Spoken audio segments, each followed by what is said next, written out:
Bangla academy পুরস্কারের জন্য ঘোষিত নামের তালিকা স্থগিত করা হয়েছে বলে জানিয়েছেন সংস্কৃতি উপদেষ্টা মুস্তফা সরোয়ার ফারুকী। শনিবার 25 জানুয়ারি রাতে নিজের ভেরিফাইড ফেসবুক অ্যাকাউন্টে দেওয়া এক পোস্টে তিনি একথা জানান। পোস্টে তিনি জানান, বাংলা একাডেমি পুরস্কারের জন্য ঘোষিত নামের তালিকা স্থগিত করা হয়েছে। পাশাপাশি এটাও বলা প্রয়োজন যে আজব নীতিমালা এই ধরনের উদ্ভট এবং কুঠারি পুরস্কারের সুযোগ করে দেয়, সেগুলো দ্রুত রিভিউ করা আমাদের প্রথম কাজ। পাশাপাশি বাংলা একাডেমি কিভাবে পরিচালিত হবে, কোন সব নীতিতে চলবে, এই সব কিছুই দেখতে হবে। একাডেমির আমূল সংস্কারের দিকে আমরা যাব। এখন দেশের সংস্কার হবে, বাংলা একাডেমির সংস্কার কেন নয়।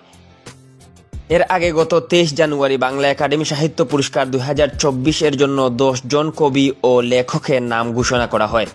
বাংলা একাডেমি নির্বাহী পরিষদের অনুমোদনে একাডেমির মহাপরিচালক অধ্যাপক মোহাম্মদ আজম স্বাক্ষরিত এক বিজ্ঞপ্তিতে পুরস্কার ঘোষণা করা হয়েছিল।